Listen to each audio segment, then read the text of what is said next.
নমস্কার বন্ধুরা, অবশেষে কিন্তু আরপিএফ কনস্টেবলের শর্ট নোটিফিকেশন প্রকাশিত হয়ে গেল। তো তোমরা অনস্ক্রিনে দেখতে পাচ্ছ government of India, ministry of railways, railway recruitment board, RRB.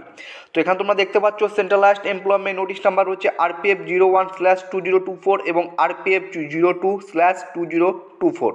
Recruitment of sub inspectors and constable in railway police force, protection force and railway protection special force. সমস্ত কিছু তোমাদের এখানে বলবো, যতটুকু আপডেট এখানে উঠে এসেছে সমস্ত কিছু বলবো। তো তোমরা তৈরি হয়ে যায়, যাদের ড্রিম জব আরপিএফ কনস্টেবল বা আরপিএফ এসআই, তাদের জন্য কিন্তু একদম পুরো কদমে এখন থেকে প্রস্তুতি শুরু করে দাও। প্রথমত দুটো পোস্ট রয়েছে, একটা সাব ইন্সপেক্টর আর একটা দুটো পোস্ট রয়েছে, একটা হচ্ছে সাব ইন্সপেক্টর রয়েছে, আরেকটা যেটা রয়েছে সেটা হচ্ছে কনস্টেবল। সেটা তোমরা প্রত্যেকে আশা করছি সেটা তোমরা প্রত্যেকেই জানো। এবার যে সবথেকে যেটা গুরুত্বপূর্ণ প্রশ্ন সেটা হচ্ছে এই যে সাব ইন্সপেক্টর এবং কনস্টেবল রয়েছে, এখানে আবেদন কবে থেকে শুরু হচ্ছে? তোমরা অনস্ক্রিনে শুরু সেটা তোমরা দেখতে পাচ্ছ, ভালো করে দেখতে পাচ্ছ, 15/4/2024, অর্থাৎ 15/4/2024 এই তারিখ থেকে কিন্তু আবেদন কিন্তু তোমাদের শুরু হচ্ছে। ঠিক আছে, এই যে 15/4/2024 এই তারিখ থেকে কিন্তু তোমাদের আবেদন কিন্তু শুরু হচ্ছে। তো এটা আমরা জানতে পারলাম 15/4/2024। এবং closing date submission of application 14/5/2024, অর্থাৎ মে মাসের 14 তারিখ, মানে এক মাস আমাদের কি চলছে, আমাদের এটা ফর্ম ফিল আপ চলবে। এবং সবথেকে যেটা আরেকটা আপডেট সেটা হচ্ছে name of the post sub inspector এবং কনস্টেবল। এডুকেশন কোয়ালিফিকেশন সাব ইন্সপেক্টরের জন্য graduation from a recognised university, তোমরা প্রত্যেকে জানো। এবং কনস্টেবলের জন্য রয়েছে 10 পাস, শুধুমাত্র মাধ্যমিক পাস করে থাকলে তুমি এখানে আবেদন করতে পারবে। স্যালারি 35,400 টাকা, 21,700 টাকা বেসিক পে। এর পাশাপাশি এজ, যে বয়স ধরা হবে 1/7/2024, অর্থাৎ জুলাই মাসের 1 তারিখ অনুসারে তোমার বয়স যদি 20 থেকে 28 বছরের মধ্যে হয়ে থাকে, এটা হচ্ছে সাব ইন্সপেক্টরের ক্ষেত্রে, এবং কনস্টেবলের ক্ষেত্রে বলছে 18 থেকে 28 বছরের মধ্যে হয়ে থাকে, তুমি এখানে অবশ্যই আবেদন করতে পারবে। টোটাল শূন্যপদ রয়েছে সাব ইন্সপেক্টরের ক্ষেত্রে 452টি এবং কনস্টেবলের ক্ষেত্রে রয়েছে 4,208টি। টোটাল কম্বাইন্ড ভ্যাকান্সি হচ্ছে 4,660টি। তো 4,660টি শূন্যপদে তোমাদের কিন্তু এখানে নিয়োগ করা হবে, যার ফর্ম ফিল আপ হবে এপ্রিল মাসের 15 তারিখে। ঠিক আছে, চলো আরেক কী কী ডিটেলস রয়েছে এগুলো আমরা একটু ভালো করে দেখে নিই।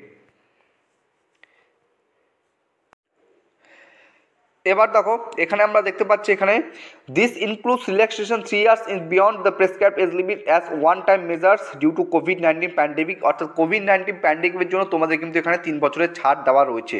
এজ যেটা ধরা হবে 1/7/2024, অর্থাৎ জুলাই মাসের 1 তারিখ অনুসারে বয়সে ধরা হবে। এখানে ফিজিক্যাল মেজারমেন্ট টেস্ট এখানে বলেছে candidate must ensure that they fulfil prescribed PMTA medical standard for the post of which they are applying as detail the central public. যখন আরআরবি অফিসিয়াল ওয়েবসাইটে প্রকাশিত হবে তখন কিন্তু আমরা এখানে ডিটেলসভাবে, যেটা বলে ডিটেলসভাবে কিন্তু জানতে পারবো। এবং রিজার্ভেশন, মহিলাদের জন্য রিজার্ভেশন রয়েছে 50% অফ পোস্ট আর রিজার্ভ ফর ওমেন, অর্থাৎ এই যে শূন্যপদ রয়েছে তার শূন্যপদের 15% শূন্যপদ কিন্তু মহিলাদের জন্য রয়েছে, সংরক্ষিত রয়েছে, রিজার্ভ করা রয়েছে। ঠিক আছে, মোড অফ এক্সামিনেশন তোমাদের বলে রাখছি। প্রথমে যেটা হবে, প্রথমে তোমাদের সিবিটি এক্সাম হবে, তারপর হবে হচ্ছে পিইটি এবং পিএমটি, তারপরে হবে পিইটি এবং পিইটি, তারপরে যেটা হবে তোমরা জানো মেডিকেল প্রসেস হবে, তারপরে তোমাদের মেডিকেল প্রসেসের মাধ্যমে তোমাদের এখানে নিয়োগ করা হবে। চলো এক্সামিনেশন ফি কত সেটা আমরা একটু দেখে নিচ্ছি। দেখো এক্সামিনেশন ফি এর কথা যদি বলতে চাই, ফর অল ক্যান্ডিডেটস, ঠিক আছে, ফর অল ক্যান্ডিডেটস 500 টাকা। এটার মানে হচ্ছে তোমরা এখন বুঝতে পারবে।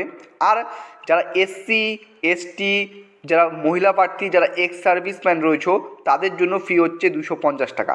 অর্থাৎ যারা ইউআর, যারা ওবিসি, যারা ইডাব্লিউএস, তাদের ক্ষেত্রে তোমাদের কিন্তু 500 টাকা দিতে হবে। ঠিক আছে, এটা হচ্ছে ফি, এখানে কিন্তু স্পষ্টরূপে উল্লেখ করা হয়েছে। ফি কি পাবে?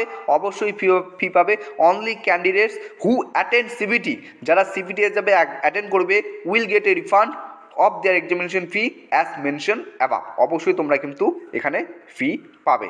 ঠিক আছে, এর পাশাপাশি যদি একটু বড় করে দেখাই, এখানে তোমরা ইন ডিটেলসে জানতে পারছো। তো সব থেকে বড় কথা, তোমাদের শূন্যপদ আসতে চলেছে। ঠিক আছে, 15 এপ্রিল থেকে কিন্তু তোমাদের আবেদন শুরু হচ্ছে। ঠিক আছে, চলো আজকের ভিডিওটি এতটুকু ছিল। ভিডিওটি ভালো লাগলে লাইক করবে, নতুন হয়ে থাকলে চ্যানেলটিকে সাবস্ক্রাইব করে পাশে থাকার চেষ্টা করবে। জয় হিন্দ।